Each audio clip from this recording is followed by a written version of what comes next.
Unmute. So put unmute on your. Oh, no. You're able to do it. Oh, no, it's gonna get wrong. Keep it through.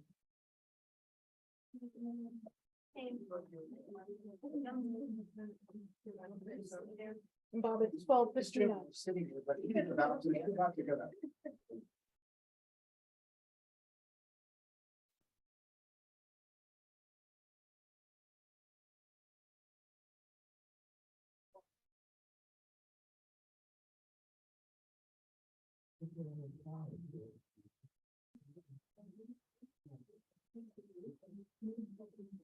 So, here we go. Okay, well, thank you for coming. Thank you for We think today about empires. Basically, an empire is just a big and an expanding state. And there have been a lot of them. Today, I want to focus on 4 during the period from about 1500 to 1800. The most familiar to us, of course, are the European empires in the Americas here.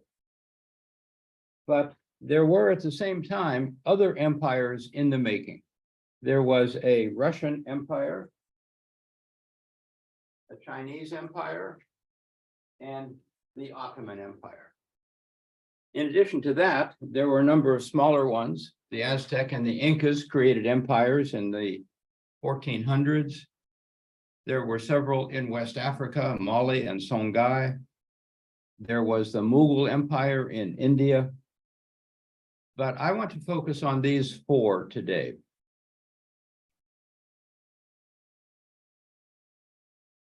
Now, it's interesting to notice that in the second half of the 20th century, empire became a bad word. Empire became morally illegitimate. It didn't stop it, but it made it morally less defensible. But we are going to be looking at empires at a time when they were considered great, when they were considered to be an expression of the vitality of a particular people or civilization. So I want to begin with the Chinese Empire. Oh, here, I need this, right? Mm-hmm. You can point it here. Oops. Up. Up. What? Up. Point it. Oh. Should point it here. Oh, point it there. Oh, Yeah. okay. Did it move?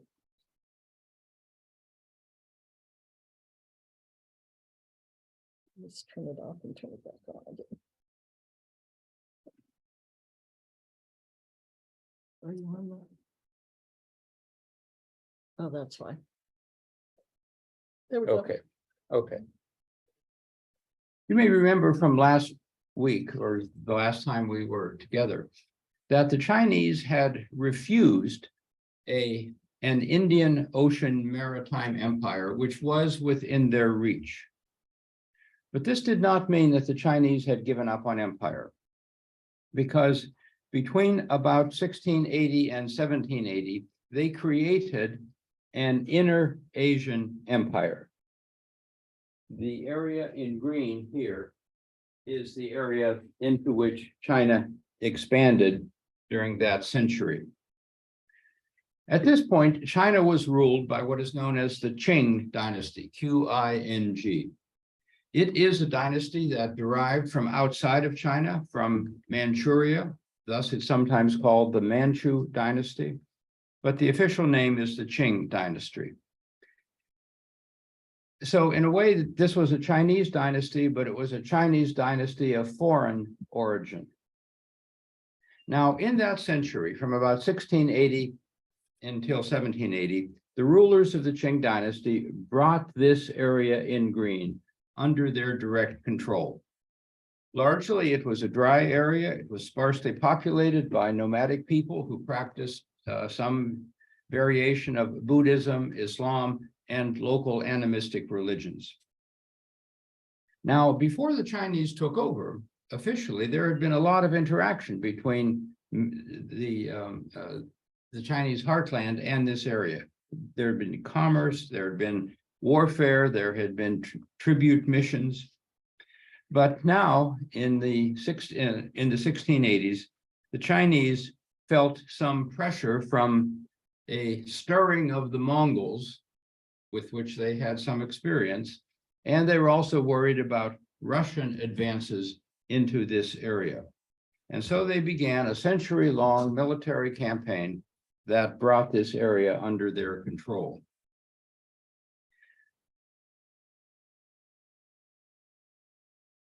This is a fairly famous image of one of the warriors who helped to lead this Chinese expansion. His name was Ma Chang, and it shows the Qing Dynasty facility with bows and arrows and while riding horseback.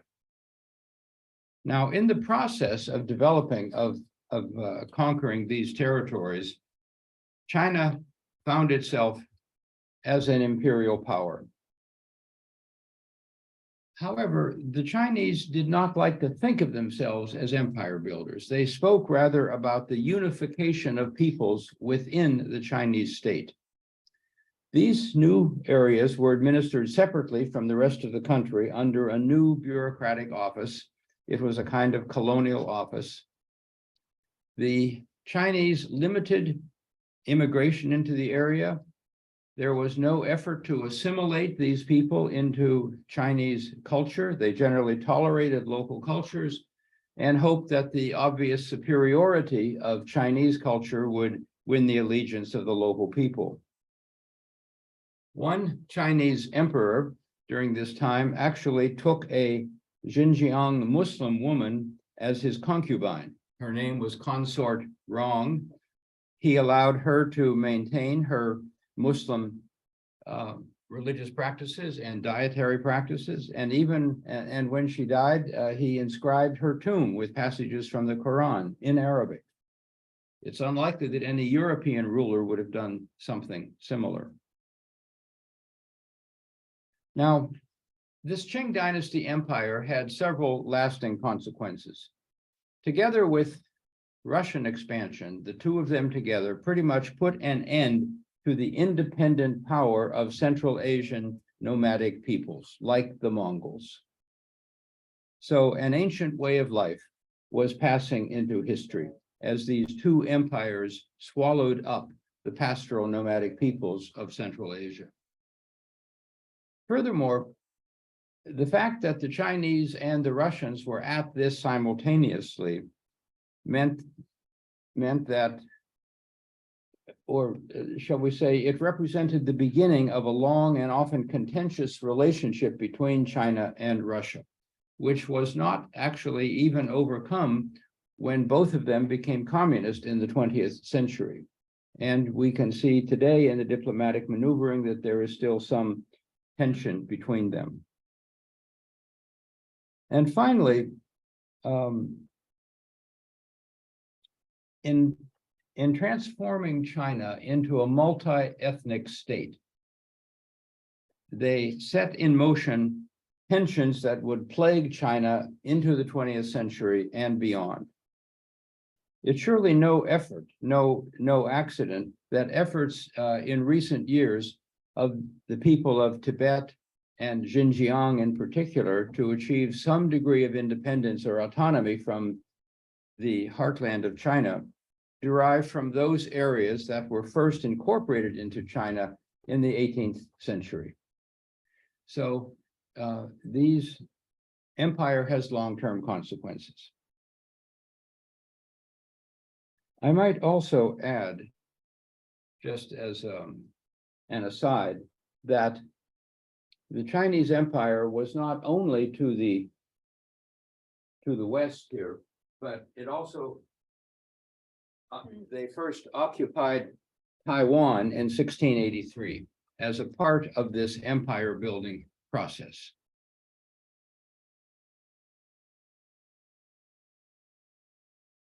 Okay, moving from China to Russia.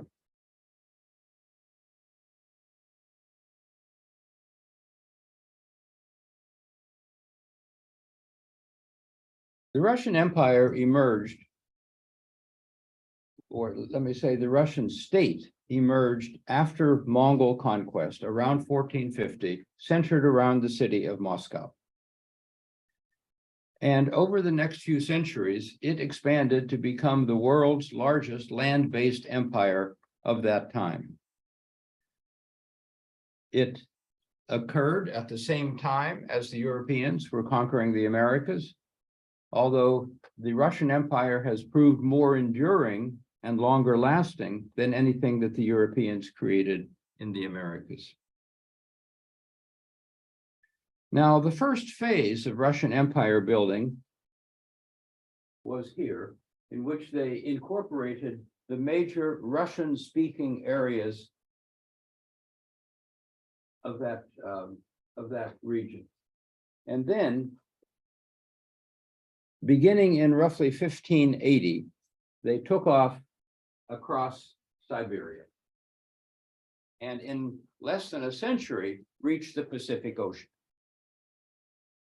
They also extended their empire here to the south, in the area inhabited by pastoral nomadic people. Siberia, by contrast, was inhabited mostly by hunting and gathering people who did not have firearm technology. And as they moved into Siberia, they erected a network of towns, of trading posts, and fortifications, of which this is one. Wooden forts sprang up all across Siberia as they claimed all of northern Asia for the Tsar. Now, much of this Russian expansion was driven by the search for fur, sometimes referred to as soft gold. This was a time in the history of the Northern Hemisphere that is sometimes known as the Little Ice Age. Temperatures were cold. The demand for fur in Europe, in the Americas, and elsewhere was large. And so it was the accessibility of beavers and other fur-bearing animals in the Siberian steppelands that drew the Russians in.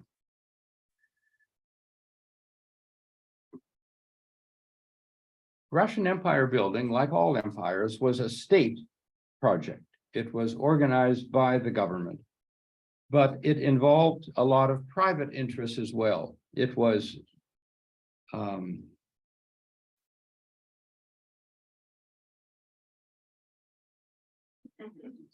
yes, I wanted to mention that, well,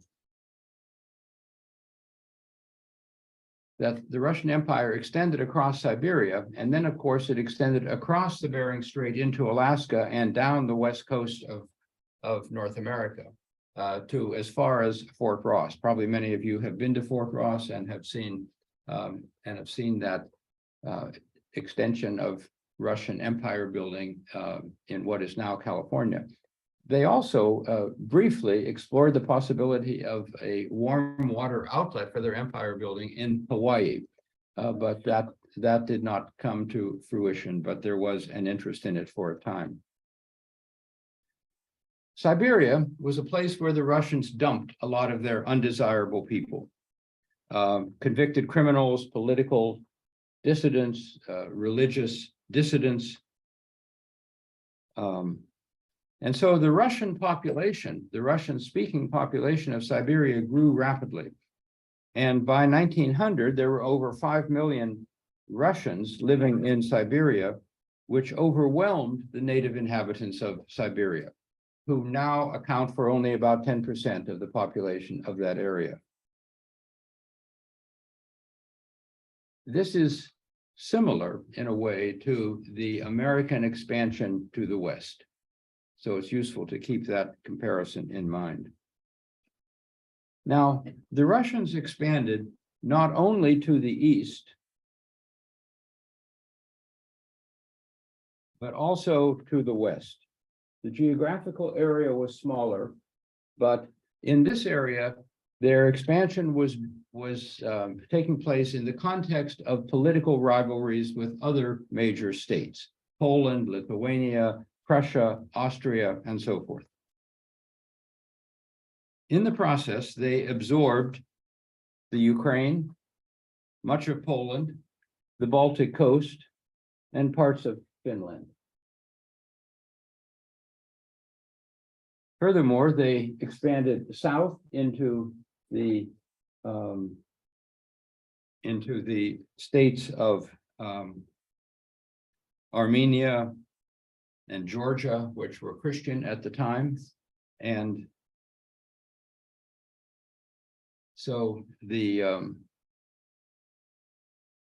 Russian Empire was dominantly an eastward expansion, but it had this westward thrust into what is now Eastern Europe. Now, what was the impact of empire on Russia? In the first place, it was a source of enormous wealth, particularly in the form of animal furs. Russian hunters and trappers rapaciously hunted these animals to the point of exhaustion and then moved on to fresh territory. The native peoples of Siberia suffered tremendously from this Russian fur fever, as they were forced to hand over large quantities of furs and punished harshly if they could not fulfill their quota.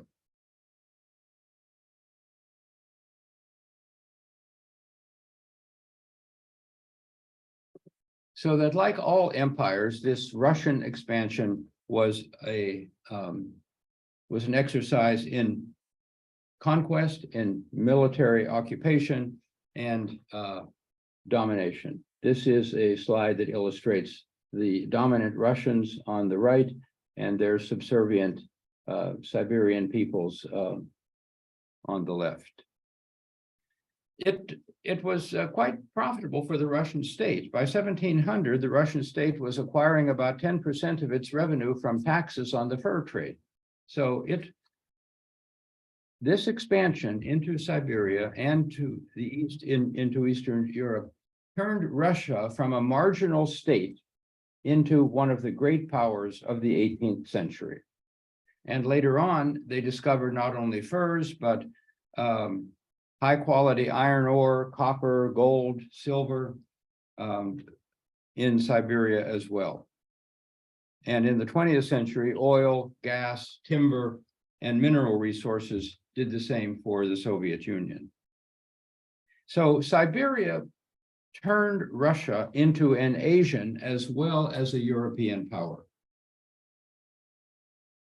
And this fact created an interesting identity issue.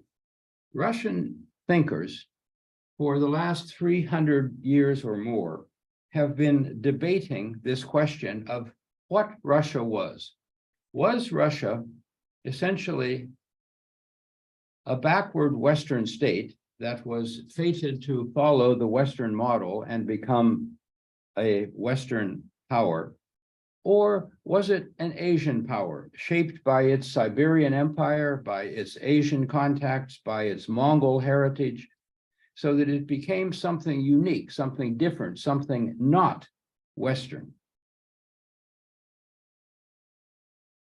Peter the Great, in the late 17th and early 18th century, tried to turn Russia into a more Westernized state, and his successor, Catherine the Great, did the same thing.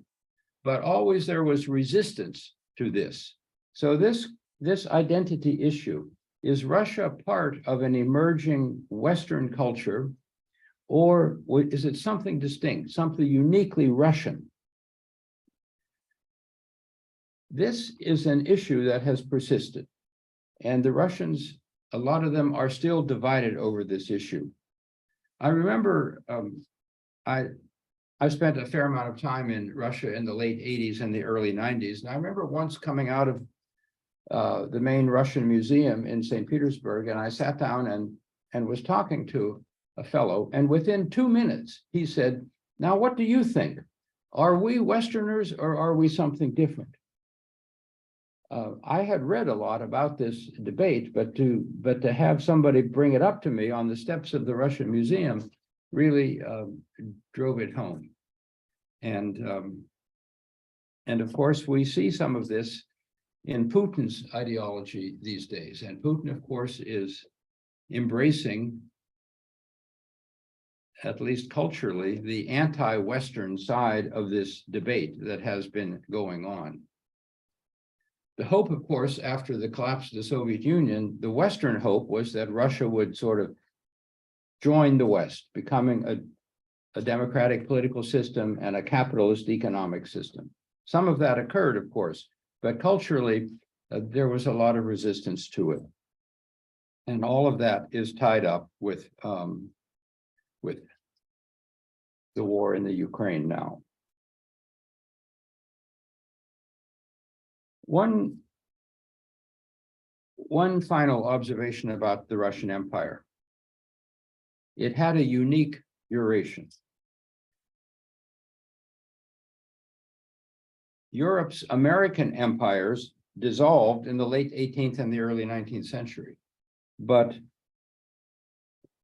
And of course, the subsequent Afro-Asian empires fell apart after the Second World War. But the Russian Empire has lasted until, much of it, until 1991, when the Soviet Union collapsed, and many of the Central Asian and Eastern European parts of that empire became independent states. Putin, of course, is trying to remedy that error from the Russian point of view. And of course, the greater part of the Russian Empire, namely Siberia, remains still under Russian control. So their empire has had a duration that far exceeds that of the Western empires. Now, a third major empire that I'd like to highlight was the Ottoman Empire. It was the work of Turkish-speaking people, originally from Central Asia, who had converted to Islam and gradually infiltrated the Middle East, creating a variety of states, of which the Ottoman Empire was the largest and clearly the most significant. The Ottoman Empire began in what is now northwestern Turkey.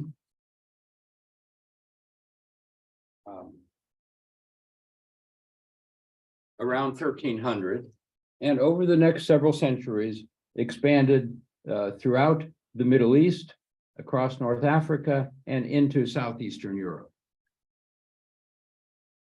It was the largest empire in the Islamic world, and it claimed leadership within the Islamic world. And this is interesting because it was, of course, the Arabs who created the Islamic world and created the religion of Islam, but now the Turks sort of took over the dominant place that the Arabs had long held within the Islamic world.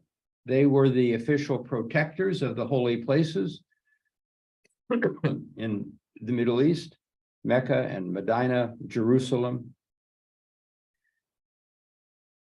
And they were considered to be the so-called strong sword of Islam. So, like all empires, the Ottoman state was the product of conquest. Sometimes this conquest was undertaken by independent, religiously inspired military bands, and at other times by formal imperial armies, headed often by an elite military guard known as the Janissaries. These images represent the Janissaries. They adopted firearms and perfected that as a technique of conquest, and of course felt themselves sanctioned by Islam to do so. Now, the significance of the Ottoman Empire lies in its encounter with other peoples. It had an encounter with Persia, which represented the two main strands of Islam. Persia was a Shia Muslim state. The Ottoman Empire was a Sunni Muslim state. But the other major encounter that that the Ottoman Empire represents is a new phase in the long-term encounter of the world of Islam and the world of Christendom. That had been going on since the rise of Islam in the 600s. A major turning point in this whole encounter was the Ottoman conquest of Constantinople in 1453.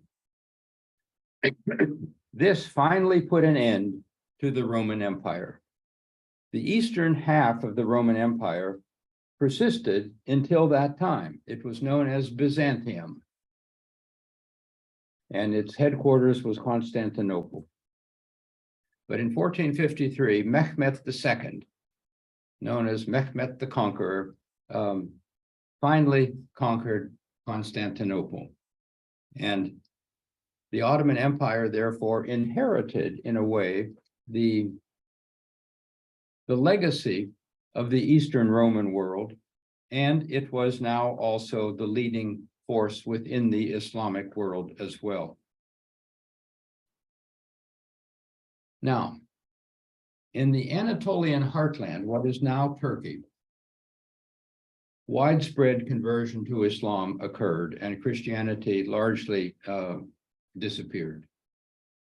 However, when the Ottoman Empire moved into southeastern Europe, that did not happen. As the Ottoman Empire acquired a large Christian population in southeastern Europe, the vast majority of those people remained Christian. And many actually welcomed the Ottoman Empire because taxes were lighter and oppression was lighter as well. And the Ottoman Empire proved to be, for the Christians of that state, a quite tolerant ruler. Christians were granted a lot of autonomy in running their churches, their charities, their educational organizations. Many Christian men became part of the Ottoman elite without converting to Islam. Jews, too, found refuge in the Ottoman Empire. When they were kicked out of Spain by the Christian conquest of Muslim Spain, a lot of Jews found a refuge and a place of opportunity in the Ottoman Empire. There was, however, one way in which the Ottoman Empire proved a heavy burden for the Christians of that region, and that was an institution known as the Dev Sherman, in which Ottoman authorities seized young Christian boys, took them away from their families, converted them to Islam, and educated them for service either in the civil administration or in the military.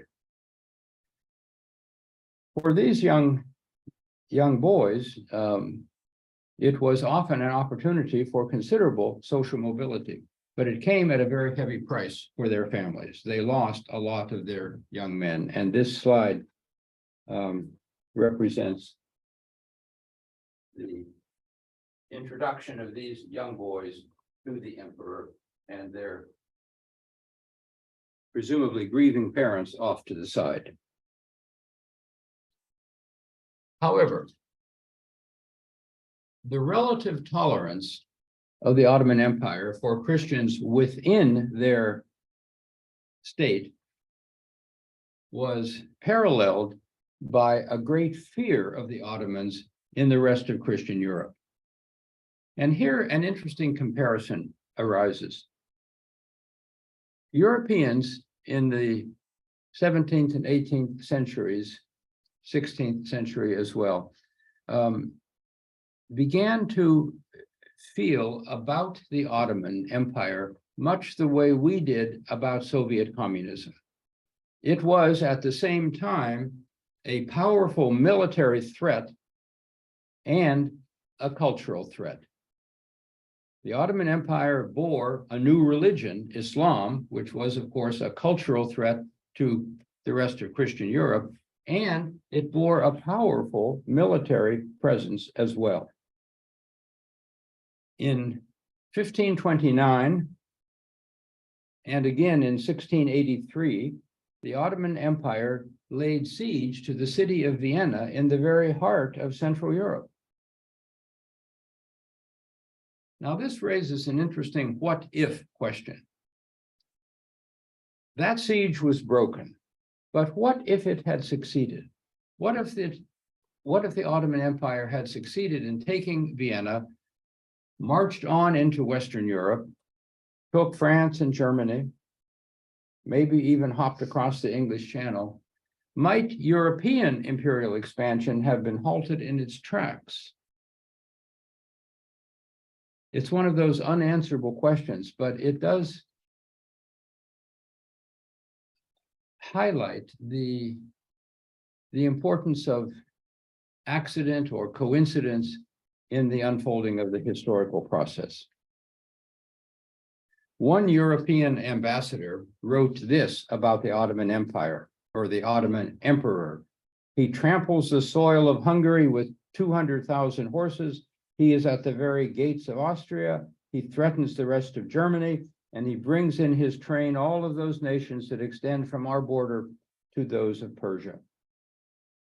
So this terror of the Turk, as many stories put it, was a very real thing.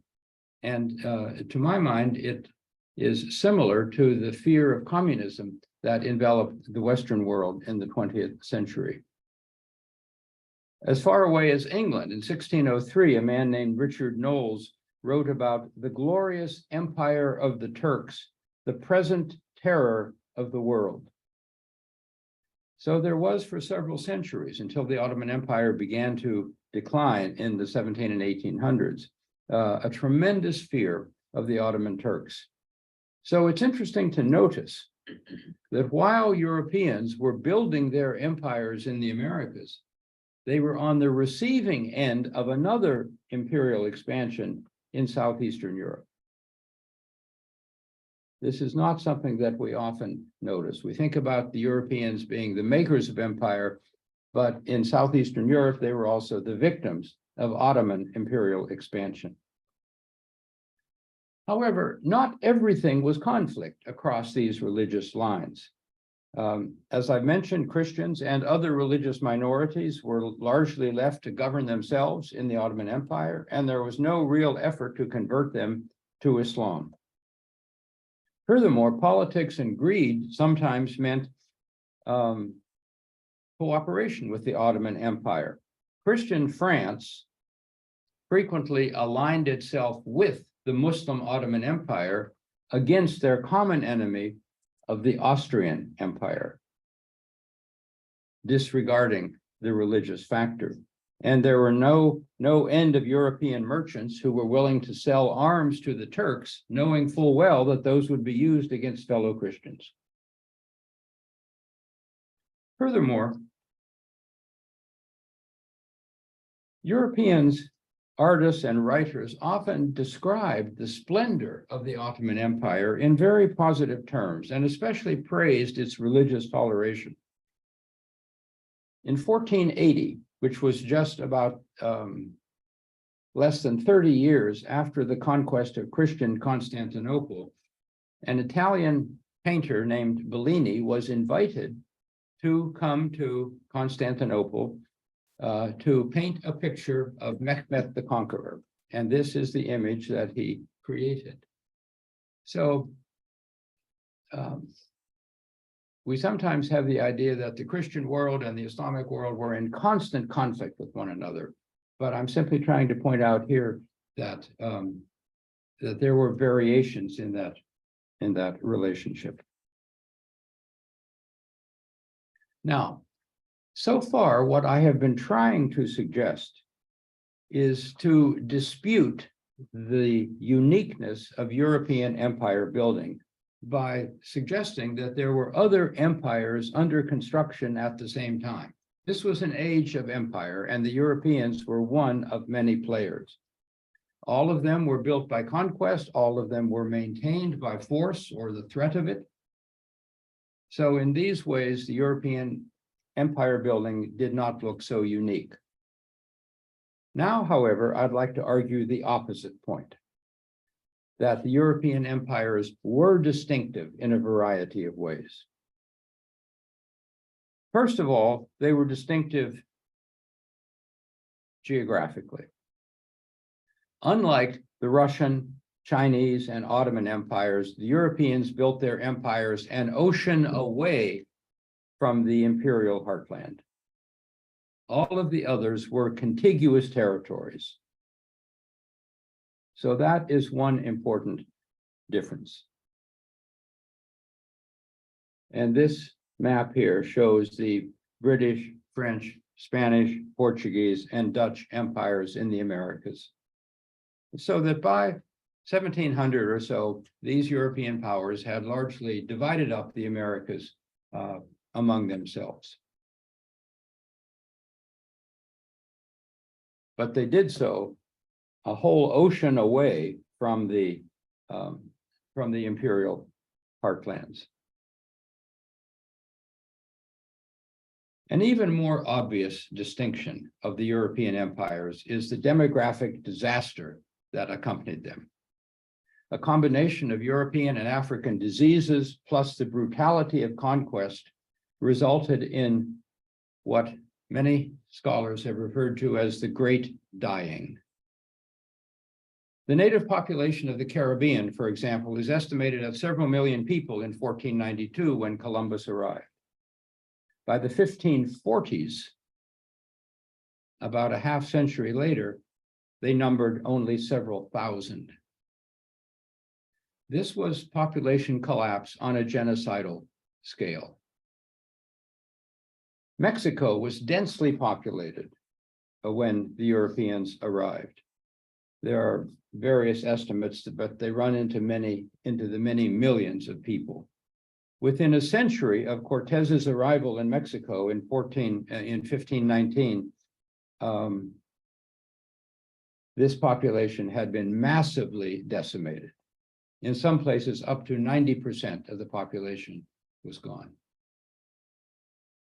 So far more than Spanish conquistadores or European missionaries, the germs of Europe and Africa shaped the emergence of these European empires in the Americas.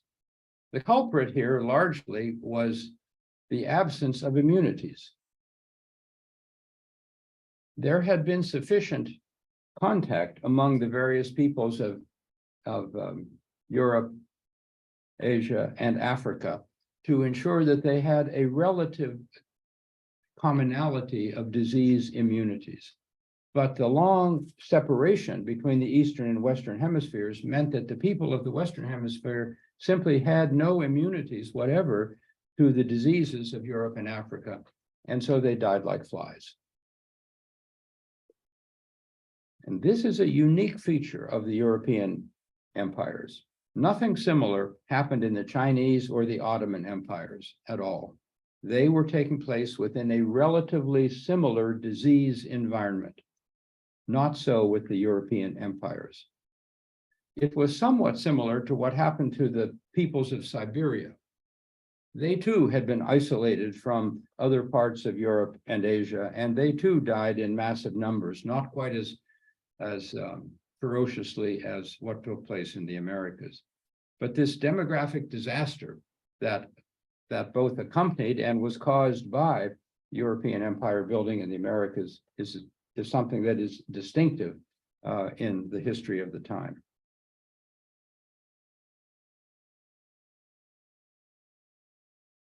So too was slavery. No other empire since the days of the Romans had been so involved in the traffic in slaves and their use as a labor force. This map shows where the slaves came from in Africa and where they wound up in the Americas. And you can see from this that most of them wound up in the Caribbean or in Brazil. It was often a surprise to my students when I was teaching this that only about 5% of the slaves that were transported across the Atlantic wound up in North America. So North America was a relatively small part of the much larger slave system that emerged across the Atlantic.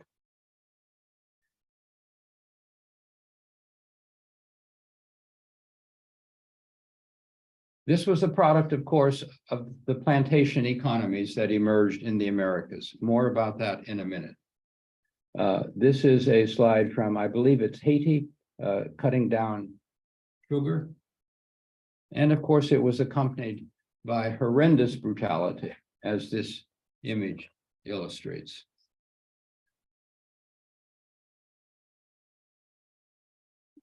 The slave trade and its impact on the Americas and on Africa itself is a subject that we could go into at some greater length, and maybe we should at some point.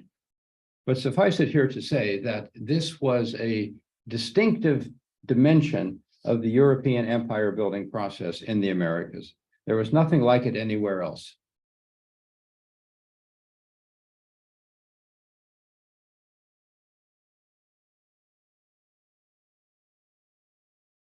Another unique feature is what has gone down in history as the Colombian Exchange. It simply refers to the fact that as Europeans built their empires in the Americas, they created something that had never existed before, and that is an interacting Atlantic world in which Europe and Africa, North and South America began to interact in a way that had never occurred before. This was a unique and unprecedented situation. It was accompanied by not only the slave trade, but also an exchange of plants and animals. The importation of horses and cows from Europe to the Americas generated the ranching economies and the cowboy cultures of both the American West and Argentina in Latin America. And of course, it transformed many Native American societies as well as they adopted horseback. Sheep, cattle, goats, and especially pigs, together with grapes, wheat, and various European vegetables, also flourished in the Americas and made possible the reproduction in the Americas of essentially a European way of life, way of eating, way of farming, and so forth. But this was a two-way street. In the other direction, a whole variety of food crops enriched the diet of Europe and the rest of the world. Cassava, potatoes, corn, tomatoes. These crops were the foundation of the population explosion of modern times. They were the diet that enabled this massive growth in human numbers. And of course, tobacco and chocolate, which also came from the Americas, provided the foundation for two major modern addictions.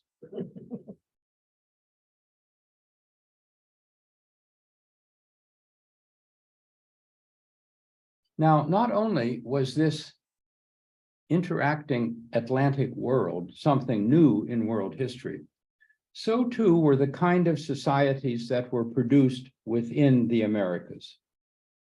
In the Americas, Africans, Europeans, and Native Americans mixed and mingled in various ways, and out of this mixing occurred several new kinds of societies. What they had in common was their novelty. The Ottoman and Chinese empires conquered and incorporated existing societies, but changed them very little. But the European empires in the Americas gave rise to wholly new kinds of societies in that part of the world. Let me highlight three of them. One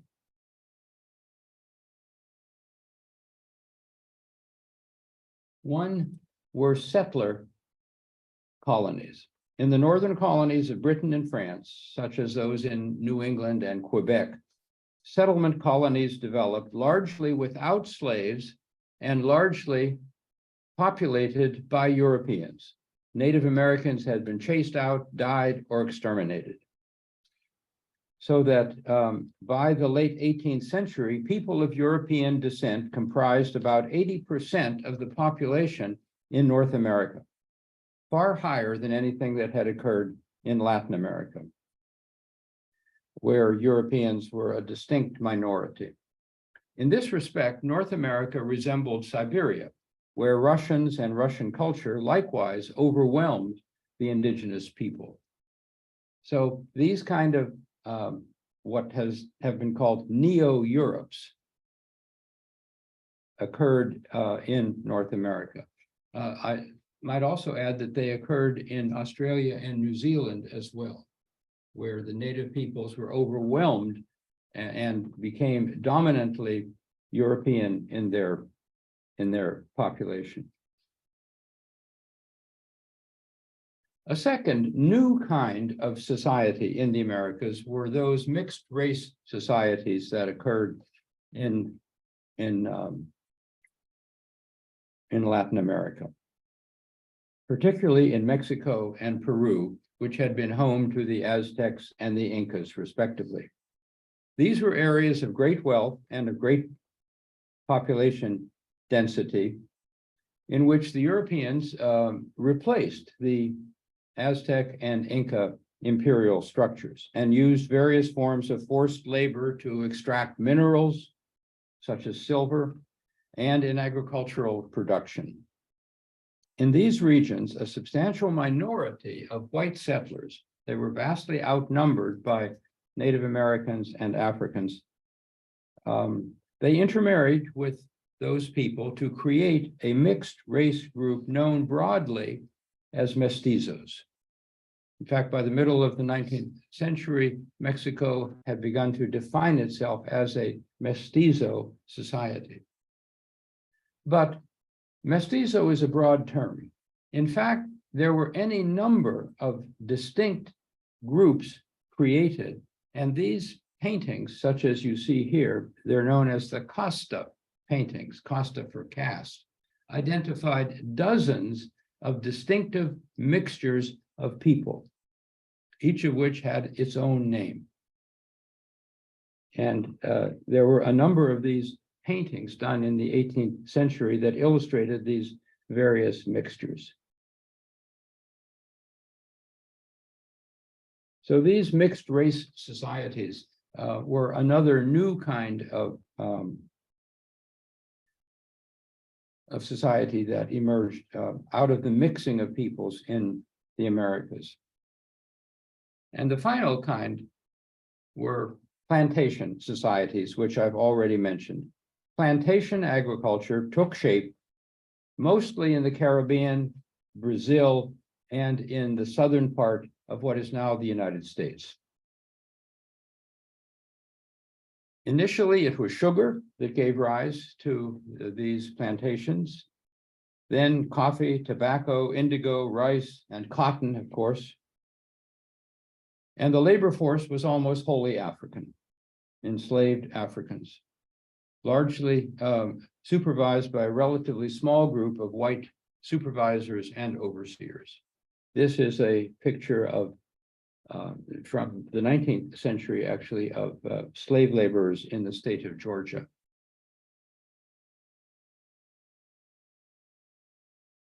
Now,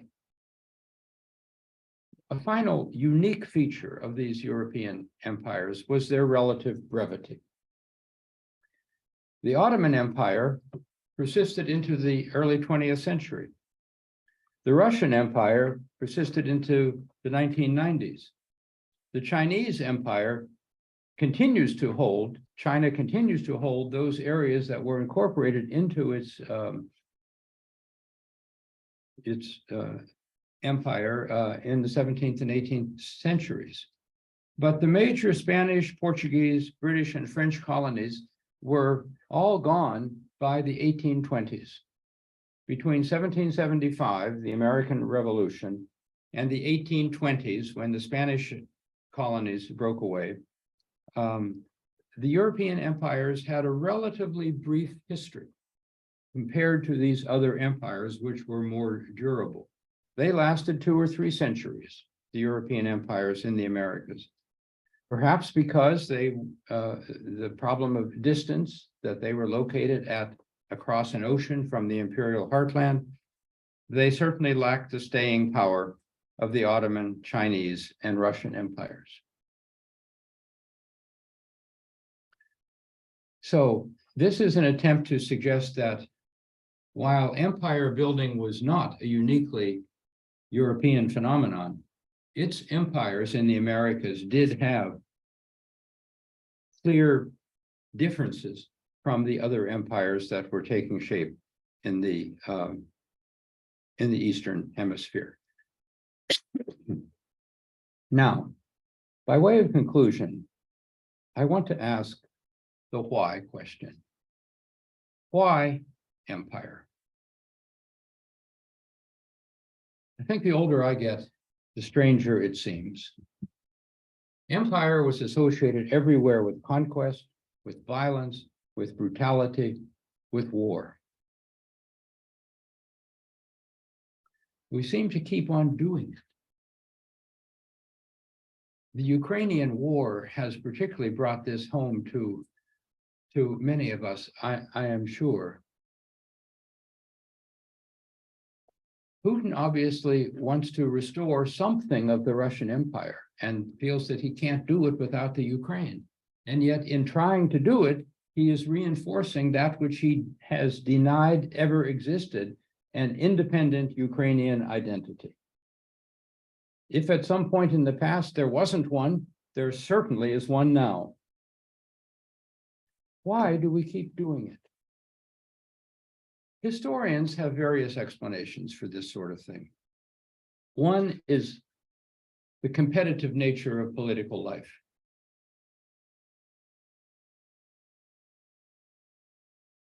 No nation, no country, no civilization lives alone. They live in a network of relationships with nearby and more distant neighbors.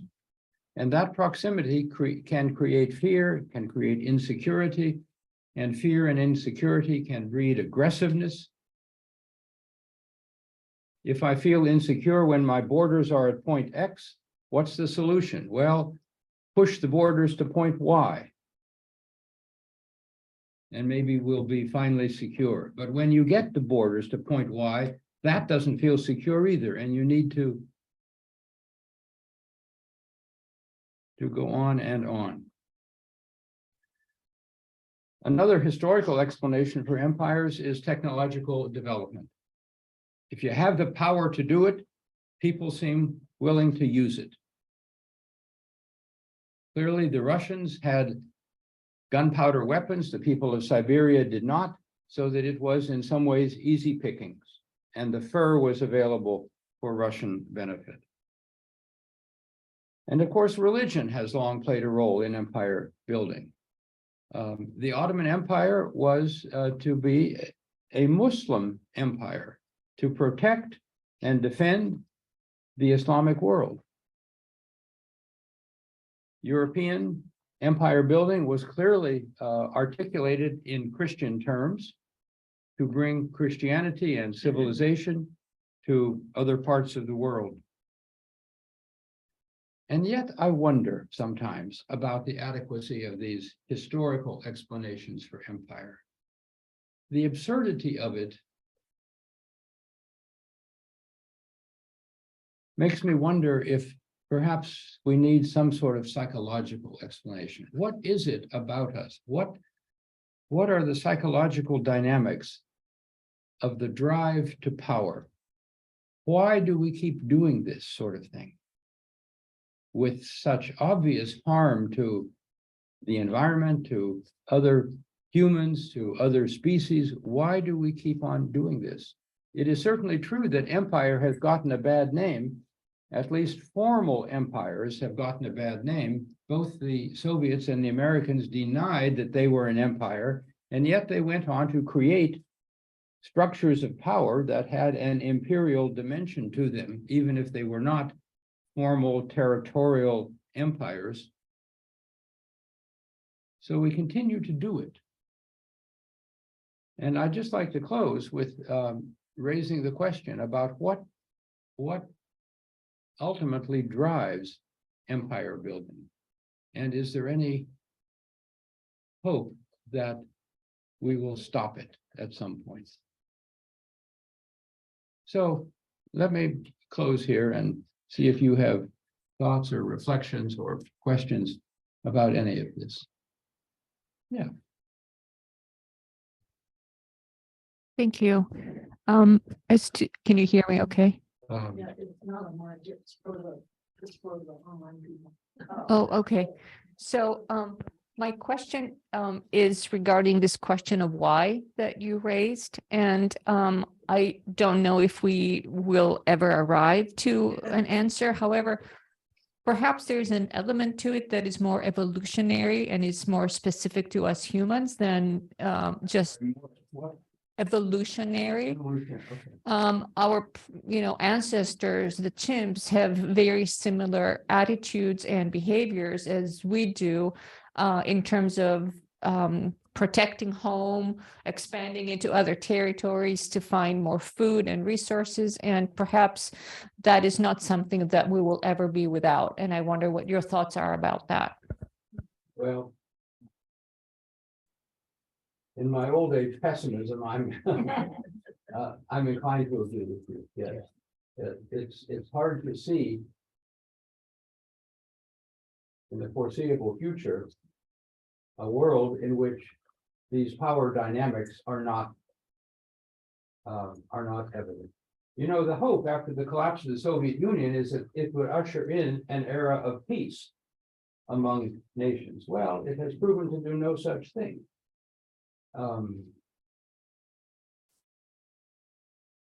Military budgets are at an all-time high. The resources that are spent on military budgets what could they do if all that money were spent in other ways? But defense reigns in American political life and many other countries too. So maybe the best we can do is to manage these conflicts and hope that they don't get so out of hand that it leads to a nuclear exchange, which could largely solve the problem, It's not the answer. Yeah. I think about This is for our online audience. the role of media Yeah. in controlling our thinking. I mean, I look at, as a Latina, my father was from Mexico, to see people right beside us being shunned, and yet we're focusing billions of dollars in Ukraine. And I can understand that. But what are we doing when China now is in is in Mexico, right at the border, and right in Jalisco, building factories that can import back into the United States? And I hear Biden talking about democracy and we'll do it all our own here. But China's doing that so they don't have to pay import taxes to bring it up. And pretty soon, the Latino, I look at it now. You go to a restaurant, you're practically having to clear your dishes, brush your dishes. Pretty soon we'll have to cook our own food because we're not allowing this, younger generation to come in. And as we become elders, we don't have that younger generation, the people that would pick our food and would come in and build that foundation to take care of us all. It's not there. I mean, it's kind of a collapse of our sort of lifestyle. And the media creates this fear amongst like, oh, fear them, don't fear them. And in my travels, just looking at why are we not trilingual in this country? When we have Mexico on one side of us and Canadians on the other. When I was in Vermont, I said, "Do you guys speak French?" "Oh, no." It's like, what? Like, why? So I mean, but I watch media and I think there was somebody stated about whoever owns media, like Fox News, whoever controls it, controls our minds. And by being English only and demanding that, you're not able to communicate amongst others in this global life we live in. Sure. Hello. My name's Andrew. And far as why there's empire, as far as I'm concerned, that's the bullying nature of human beings. You know, and the best cure for that is some sort of rule of law. Whether that can work or not, I don't know. The simple fact that life is not fair, you know, and if I've been where poor people concentrate and they're mostly the uneducated and they're in the armies, you know, and if the best hope we have for humanity is to educate ourselves. And this thing about, you know, there is no fairness, and it's just an illusion, you know, nice weather is what you get with fairness, you know, but like I say, poor people concentrate, they make the cannon fodder, you know, and I was wondering, you know, although in the Ottoman Empire, were there a lot of eunuchs? That's what I hear, like the Janissary soldiers, were there a lot of eunuchs in that? I don't believe the Janissaries were actually surgically turned into eunuchs. And I'm pretty sure a lot of them had families too, so I'm honestly not sure, but I don't think eunuchs were much more prominent politically in China. Yeah. Well, in my more optimistic moments, I like to think that the struggle to save the planet, which no single country, no single empire, no single continent, no single anything is going to be able to deal with the kind of crisis that we'll be facing, will force a kind of cooperativeness in, you know, in self-preservation. Yes. And there are elements of that one can see. You know, we've had various environmental treaties that have worked. The ozone layer is closing. Yes. Thank you, Bob, for having the courage to bring up this topic, because it's obviously complex and very challenging one, but it really brings the history to the present moment, doesn't it, in terms of what we're dealing with. And my thoughts around this, I think of Carl Jung saying that love and power are the shadow of each other, that where you have one, you don't have the other. And it seems like the only antidote for this lust for power is to learn to relate to each other. And I mean, if the Russians saw the Siberians as human beings and not as an opportunity for wealth, it would have been a different story. Yes. Yeah. Well, do you think Jung offered much hope for such a transformation on the scale required? I don't know if he spoke to that, but he just observed that there was one was the shadow of the other, and when one showed up, you didn't have, if the lust for power was the main thing, there was no relatedness and no seeing the other as a human being. Well, Well, we have, Go I ahead. recall you saying that, and it's difficult to take this in, that all of the answer was in individual human beings, that each person had to discover their own shadow and their own unconscious. And as unwieldy as that seems to be when we need political will to solve something like climate, it really brings home the truth of the shadow of each individual. Yeah. And And it it requires work. reflects a psychological rather than a historical point of view. Yes. there's an online question too. Yes. It was, I expected you to include the European colonies, such as India being a British colony. Can you talk about European colonies, how they were different than the empires you discussed? Well, the Afro-Asian colonies of Europe were later than the time period that I was discussing today. So I omitted them because they came in a separate phase of European empire building from around 1800 on. India became probably from the middle of the, it was a long process by which India was turned into a British colony, but it began around 1750 or so. Africans were divided up into almost 50 separate European colonies in the late 19th century. So that was a later phase of European empire building. And it had some distinctive characteristics. It was much more informed by the capitalist industrial economy of Europe. It had a heavy missionary dimension. It did not have the catastrophic population collapse that occurred in the Americas. And it was relatively brief.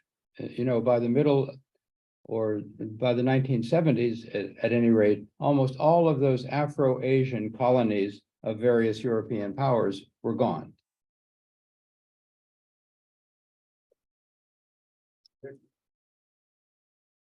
I have a question. I thought about the disease that the Europeans brought with them, right? And the decimated all this population. And then I see the slide that shows the slave trade bringing back to that. And is that actually, or was that part of trying to replenish because they did not have the quote domestic people as labor? They imported this basically slave labor to place them. Yes. Okay. I think that's part of it. Europeans looked for a labor force for their American colonies in several places. The indigenous peoples were dying off. They tried importing European indentured servants, but they were Christian, and you weren't supposed to enslave fellow Christians. So, and their indenture only lasted for about 7 years. So Africans became almost by default the target population for a labor force in the American colonies. Number one, they were available through an African commercial network. They were also skilled agriculturalists, and they were Black and not Christian, which meant in the emerging racism of European colonial thinking that they were legitimate targets for a slave labor force. I was looking at it in the sense that the disease hadn't occurred. If the peoples of America were, it's one of those questions, what if? Yeah. If they were immune to many of the diseases that Europeans brought over, would a slave trade ever really got? That's a off the very ground? interesting question. Yeah. Yep. They had various labor systems, particularly in the mixed race colonies. They had, I'm forgetting the Spanish titles for these things, but they had almost a feudal kind of system where European landowners were granted the labor of people from a certain area and were able to make use of that. It was largely forced labor. The mines of Potosi is a city in Brazil, in Bolivia, from which so much silver was extracted.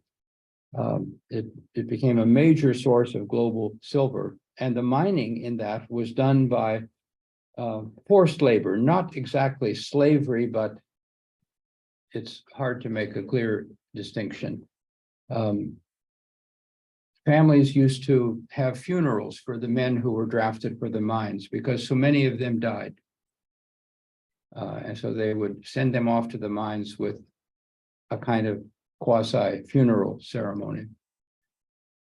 And the labor on the agricultural plantations of Mexico and Peru was largely a forced labor system. Not African slavery, but forced in other ways. But it's interesting to imagine what would have happened in the absence of this massive dying off. Yeah. Speaking of empire, it's like cultural empires, McDonald's and Disneyland and Mickey D's and things like this, and then the entitled few with the concentration of the wealth, that has its own type grip on so much money that is beyond our conception of how much money is in the hands of so few, such an elite class. Yeah. And how it dictates policy, controls media, controls access to different things.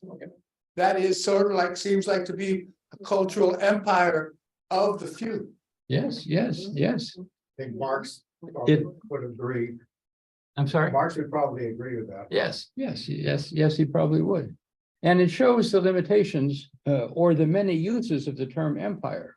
What we've been referring to here are largely territorial empires, where one people or country or nation conquers and governs others. But particularly in this, since the end of the Second World War, we have spoken about what are sometimes called neo-colonial empires, empires of trade, empires of culture, empires of religion, so that the term empire is one exercise of power, but there are other ways of exercising power as well, certainly. Could you say something about the origin of the Turkish people? Were they related to the Mongolians? And how did they relate to Timur, who was a little earlier in the more like the late 1300s, and the Tamerlane, and where does that fit in? Well, the Turks were a Central Asian people. I've heard them described as cousins to the Mongols. They were pastoral nomads like the Mongols. I don't know exactly what the genetic relationship was, but they emerged as a linguistically separate people. They gradually moved westward. They filtered into the Middle East, where they became, for a time, sort of servants of the Arabs who were running the show in much of the Middle East. They became mercenaries for the Arabs, and gradually they began to carve out independent states for themselves, ruled by people known as caliphs. So now their relationship to Tamerlane is generally regarded as the last major incursion of pastoral peoples into the agricultural societies of Central Asia.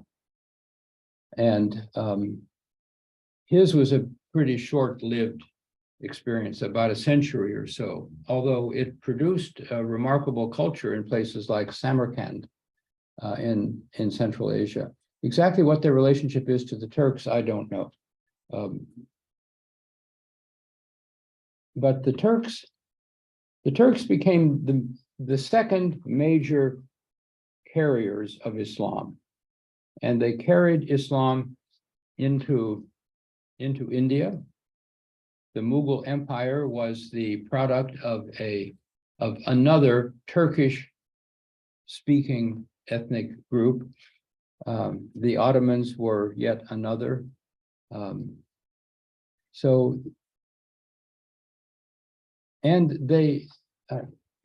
It's interesting that the Turks ruled over Arabs for a long time, at a time when religion seemed to be more important than ethnic identity. But by the end of the 19th century, with the development of ethnic nationalism, the Arabs, of course, came to resent Turkish rule, and thus we have Lawrence of Arabia during the First World War trying to throw off Turkish rule in the Middle East.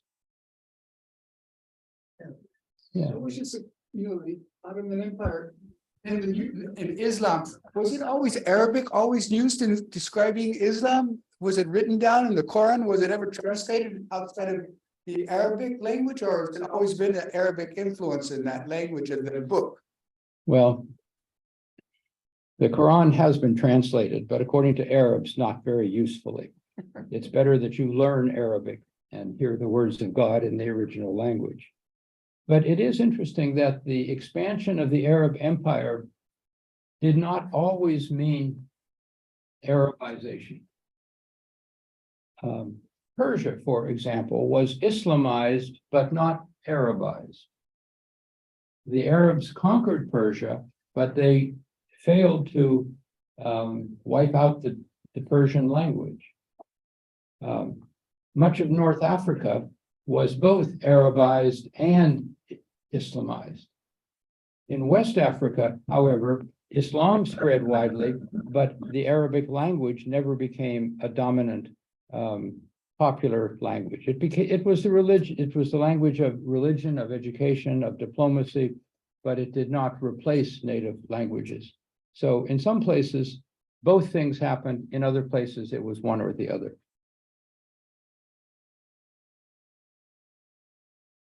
I have another question. Sure. In the Byzantine Empire, you said that was the last of the Roman Empire? Yeah. They didn't speak Greek, or did they speak Latin? No, they spoke Greek.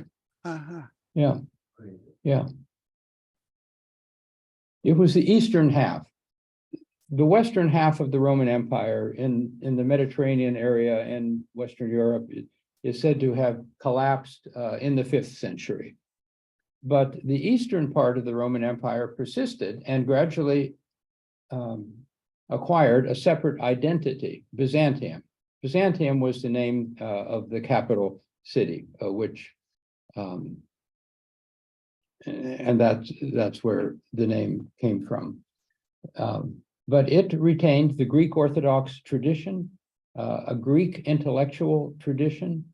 In fact, the Arabs acquired from Byzantium much of the learning that the Greeks had accumulated, and from there on passed it into Europe in the centuries after, say, 1000 or so. Thank you for attending. And Bob, did you want to mention what your next? Oh, topic is? yes, we're going to turn to the 20th century the next time, and I'd like to share with you some comparative thoughts about fascism and communism, two of the major ideologies of the 20th century, which were lumped together in Western understanding as totalitarianism, but both fascists and communists terribly objected to that because they were ferocious enemies of one another. So a little something next time about the comparison. And then our last one at the end of March will be focused on religious fundamentalism, American, Islamic, Buddhist, Jewish, perhaps. And So we'll that's look the 11th? Yeah. Is the next one, and then the 25th will be the last. Right. In this series. Okay. Thank Many you. thanks.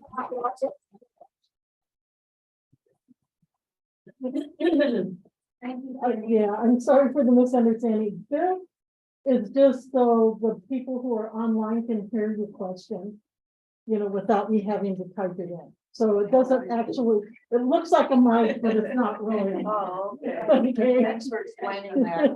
Dr. Strayer, I brought the histomap if you would like to take a look at it. It's in my car. I won't bring it in unless you think you'd like to look at it, but You mentioned that last time. sure, I just